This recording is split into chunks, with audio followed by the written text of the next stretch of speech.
నడిచినా కూర్చున్నా మోకాళ్ళ నొప్పులు వస్తున్నాయా? ప్రాణ పెయిన్ క్లినిక్ లో అధునాతన చికిత్సతో మోకాళ్ళ నొప్పులు తగ్గించుకోండి. హాయ్, వెల్కమ్ టు మనం టీవీ.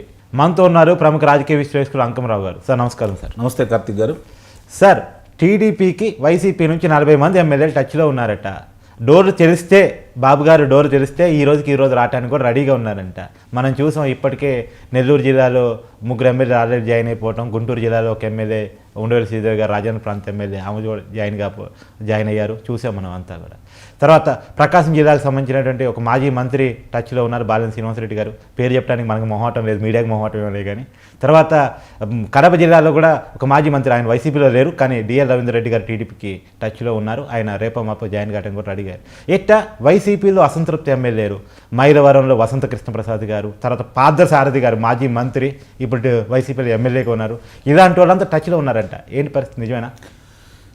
40 మంది కాదండి, ఇంకెక్కువ మంది. 2023 ఫిబ్రవరిలో వాళ్ళు శాసనమండలి సభ్యులుగా 3 తెలుగుదేశం పార్టీ వాళ్ళు విజయం సాధించిన కాడి నుంచి అప్పుడు దాకా వాళ్ళకి తెలుసు ఓడిపోతున్నామని, ఘోరంగా ఓడిపోతున్నామని చెప్పని ఆ రోజు నిర్ణయించుకున్నారు చాలామంది శాసనసభ్యులు.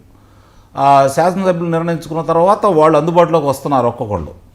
ఆ వచ్చే క్రమంలో అక్కడ గతంలో ఉన్నటువంటి అభ్యర్థులను దృష్టిలో పెట్టుకొని వాళ్ళకి స్వాగతం పలికే విషయంలో, వాళ్ళు మళ్ళీ తిరిగి పోటీ చేయించే విషయంలో సరైన విధంగా వాళ్ళకి హామీ లభించకపోవడం వల్ల చాలామంది అలా ఉన్నారు. వాస్తవంగా మీరు అందరూ రండి తర్వాత చూసుకుందామంటే తర్వాత విషయం మొత్తం అంటే ఇప్పుడు 40 మంది కాదు 80 మంది దాకా సిద్ధంగా ఉన్నారు. 80 మంది దాకా సిద్ధంగా ఉన్నారు.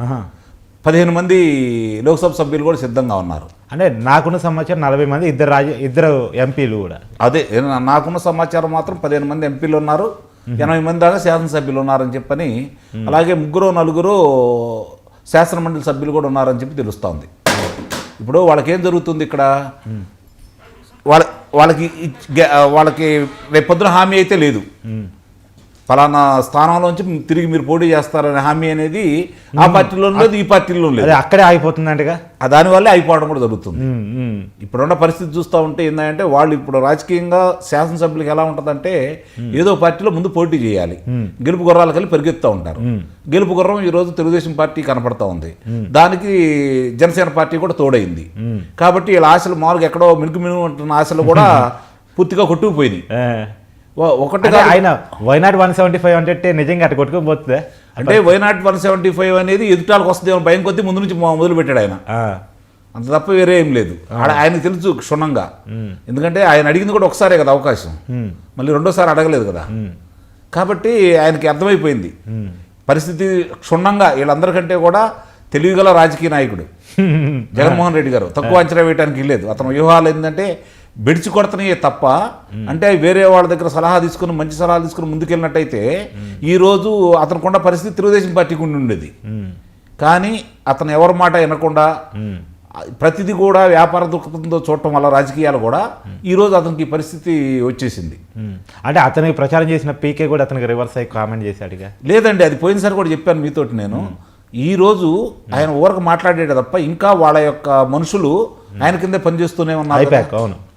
కాబట్టి ఇదన్నీ ఒక నాటకాలు. ఎందుకంటే అతను ఇప్పుడు ఏందంటే, భారతదేశ వ్యాప్తంగా భారతీయ జనతా పార్టీకి వ్యతిరేకంగా అతను పనిచేస్తున్నాడు. కాబట్టి భారతీయ జనతా పార్టీకి సంబంధించినంత వరకు భారతదేశ వ్యాప్తంగా వ్యతిరేకులందరినీ కూడగట్టే సత్తా ఉన్న ఏకైక నాయకుడు చంద్రబాబు నాయుడు గారు. ఈరోజు కూడా ఇండియా కూటమిలో ఆయన స్థానం అట్లా పక్కనే ఉంది, అందరూ ఆయన గౌరవిస్తారు, ఎదురు చూస్తూ ఉన్నారు. కానీ ఈనాడు భారతీయ జనతా పార్టీకి ఎంత దూరంలో ఉన్నాడో ఇండియా కూటమికి అదే దూరంలో ఉన్నాడు. అదే ఫిబ్రవరిలోనే ఎలక్షన్స్, ఏదో కూటమి దగ్గర కావాలి, ఎన్డీఏకో కారు నిస్సందేహంగా కారు. ఇవాళ ఉన్న పరిస్థితుల్లో అంటే కేంద్రంలో రేపు అధికారంలోకి వచ్చే వాళ్ళు ఎవరైనా సరే ఈ అవసరం వాళ్ళకు ఉంటుంది. కాబట్టి ఇప్పుడు వాళ్ళ దగ్గరికి వెళ్ళాల్సిన అవసరం అయితే లేదు. అదేలేండి, అర్థమైందండి. రేపు ఎవరు అధికారంలోకి వచ్చినా కూడా ఈయన అవసరం వాళ్ళకే ఉంటుంది. కాకపోతే రాష్ట్రానికి కేంద్రానికి ఉన్న సంబంధాలు, 25 ఎంపీలు ఉన్నాయి కాబట్టి, అవును, రాష్ట్రానికి కేంద్రానికి ఉన్న సంబంధాలను బట్టి రేపొద్దున ఇప్పుడు వీళ్ళు ఇచ్చే హామీలు కావచ్చు, వాళ్ళకి రావాల్సినటువంటి నిధులు కావచ్చు, వాటి గురించి సామరస్యపూర్వకం గతంలో కూడా చూడండి, ఎప్పుడు కూడా దాని మీద వైఖరి తోటి ఎప్పుడు తెలుగుదేశం పార్టీ లేదు. ఇంకోటి సార్, సరే టచ్లో ఉన్నారు, ఇదంతా పక్కన పెట్టండి. గతంలో 2014లో చంద్రబాబు గారు అధికారంలోకి వచ్చిన తర్వాత 23 మంది వైసీపీ ఎమ్మెల్యేని తీసుకుంటే చివరికి ఆ 23 సంఖ్యకి ఆయన ఆగిపోయారు. కాబట్టి ఈసారి అడ్డగోలుగా తీసుకోవద్దని పార్టీ క్యాడర్ నుంచి చంద్రబాబు గారికి సూచనలు పోతున్నాయంట. మీరు చెప్పింది నిజమే.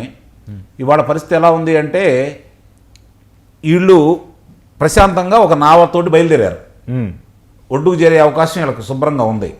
పక్కన ఉన్నటువంటి నావ మునిగిపోయే పరిస్థితిలో ఉంది. ఉమ్, వచ్చి వీళ్ళ దీంట్లో పడ్డారనుకోండి, కొంతమంది వరకు వీళ్ళు తీసుకెళ్ళగలగారు. వీళ్ళతో పాటు సురక్షితంగా ఒడ్డుకు చేరుస్తారు. వీళ్ళు ఆశపడి మొత్తాన్ని చేర్చుకున్నారు అనుకోండి, ఆ పక్క నావ పరిస్థితి వీళ్ళకి కూడా అయింది.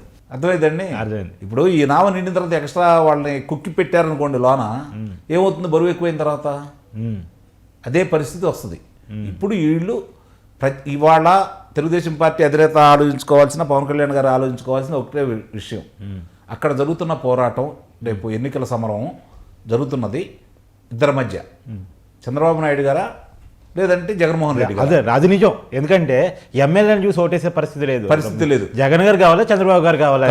1-2% వాళ్ళ ప్రభావం ఉంటుంది అంతే. కాబట్టి ఇక్కడ సచ్చీలురు మంచివాళ్ళు. ఇంకోటి అర్థం చేసుకోవాల్సింది ఏంటంటే, తెలుగుదేశం పార్టీ వాళ్ళు కానీ జనసేన వాళ్ళు కానీ ఈరోజు ప్రజాక్షేత్రంలో ప్రజలతోటి మలిగే వ్యక్తులను కనుక నిర్ణయించుకొని వాళ్ళకి అభ్యర్థిత్వాన్ని వాళ్ళు ఖరారు చేస్తే, ఇప్పటికే టీడీపీ జనసేన పొత్తులోనే చాలా కమ్జీలు ఉన్నాయి. లేవండి అది చాలా మంది అనుకుంటున్నారు. కానీ నిన్న చంద్రబాబు గారు స్టేట్మెంట్ ఇచ్చారు కదా సార్, త్యాగాలు సిద్ధపడి ఉండండి అని చెప్పేసి స్టేట్మెంట్ ఇవ్వాల్సి వచ్చిందంటే మానసికంగా సిద్ధం చేస్తారు. అదే కదా మరి, అంతే కదా, మానసికంగా తప్పదు కదండి. అదే మరి నేను చెప్పింది అదే. 175 స్థానాలకు వాళ్ళకి 20 ఇచ్చినా 30 ఇచ్చినా 25 ఇచ్చినా కూడా దానికి వీళ్ళు త్యాగాలు చేయాల్సిందే. త్యాగాలు చేయాల్సిన తెలుగుదేశం పార్టీ. ఇక్కడ అర్థం చేసుకోవాల్సింది ఏంటంటే, త్యాగం చేసే తెలుగుదేశం పార్టీ కలిసి ప్రయాణం చేస్తున్నారు. ముందుకు వచ్చినప్పుడు త్యాగం చేయాలి తెలుగుదేశం పార్టీ, తప్పదు. ఇప్పుడు అక్కడే కొంత క్లమ్జీ ఉన్నప్పుడు మన బయట పార్టీ నుంచి వచ్చిన వాళ్ళని తీసుకుంటే అది ఇంకెక్కువ పెరగదు. ఇప్పుడు ఎగ్జాంపుల్ సందేహంగా పెరుగుతుందండి. అదే నేను చెప్పేది. ఇవాళ పరిస్థితి ఎట్లా ఉందంటే, వీళ్ళిద్దరు కూడా మధ్యలో మీరు ఆపేశారు. వీళ్ళిద్దరు కూడా ఎలా ఉంది పరిస్థితి అంటే, సరైన అభ్యర్థులను పెట్టుకున్నారు. సరైన అభ్యర్థులు అంటే ఆర్థికంగానో లేకపోతే కులపరంగా కూడా కాదు, ప్రజల్లో మంచి పేరు ఉండాలని తీసుకొని వాళ్ళు అన్ని గ్రామాల్లో దండం పెట్టుకుని తిరిగితే రూపాయి ఖర్చు లేకుండా గెలిపించే పరిస్థితి ఈరోజు ఆంధ్ర రాష్ట్రంలో ఉంది. ఆ రోజు నందమూరి తారక రామారావు గారికి ఏ విధంగా అయితే ప్రజలు నీరాజనం పెట్టారో, ఈ రోజు ఆంధ్ర రాష్ట్ర దుస్థితి చూసిన తర్వాత యువకులు కావచ్చు, రైతులు కావచ్చు, ఉద్యోగులు కావచ్చు, అంగన్వాడీ వాళ్ళు కావచ్చు, గుత్తేదారులు కావచ్చు, అందరూ కూడా ఈరోజు తెలుగుదేశం పార్టీకి మన రాష్ట్రం బాగుపడాలంటే ఇదే దిక్కు, చంద్రబాబు నాయుడు గారు తప్ప సరిచేసే వాళ్ళు ఎవరు లేరనే అభిప్రాయంతో ప్రజలందరూ వచ్చున్నారు. దాన్ని అర్థం చేసుకునే నాయకులు అత్యాశకు పోకుండా వాళ్ళు వస్తే బలం పెరగరండి. వాళ్ళు అక్కడ బలహీనులు కాబట్టే కదా మీ దగ్గరకు వస్తుంది కదా, ఆ పార్టీ బలహీన పడిందనే కదా మీ దగ్గరకు వస్తుంది. మరి వాళ్ళు మీకు బలం ఎలా అవుతారు? ఇది కదా ఆలోచించుకోవాల్సింది. అంటే వాళ్ళకి అక్కడ అసంతృప్తి ఉంటే బట్టే కదా వాళ్ళకి ఎమ్మెల్యే టికెట్ కూడా ఇవ్వండి. అవును, అది అర్థం చేసుకోవాలి. అది అర్థం చేసుకోవాలి కదా. కాబట్టి ఇప్పుడు నాయకులను తయారు చేయడానికి మీ సంస్థ ముందు ఉంది. అది చాలా మంది నాయకులు టీడీపీ అనేది రాజకీయ స్కూల్ అంటారు కదా. అది కాదంటే పక్క రాష్ట్రంలో ముఖ్యమంత్రి ఎవరు, మాజీ ముఖ్యమంత్రి ఎవరు? అవును అవును. ఈ రోజున్న స్పీకర్ గారు, సభాపతి గారు ఎవరు? అవును. గతంలో సభాపతి గారు ఎవరు? అవును అవును. ఇది స్పష్టంగా ఉంది కదా తెలుగుదేశం పార్టీ ముందు. అవును. కాబట్టి మీరు ఎందుకంత ఎంపలాడుతున్నారో అర్థం కాని పరిస్థితి. బీఆర్ఎస్ క్యాబినెట్ లో సగం మంది టీడీపీ మాజీలే కదా. అదే కదా నేను చెప్పేది. అవును అవును. అంటే దీన్ని దృష్టిలో పెట్టుకొని మీ దగ్గర నలిగి సమర్థవంతంగా ఉన్నవాళ్ళు ఎందుకు బయటకు వెళ్తున్నారని ఆలోచించుకోవాలి. అంతే.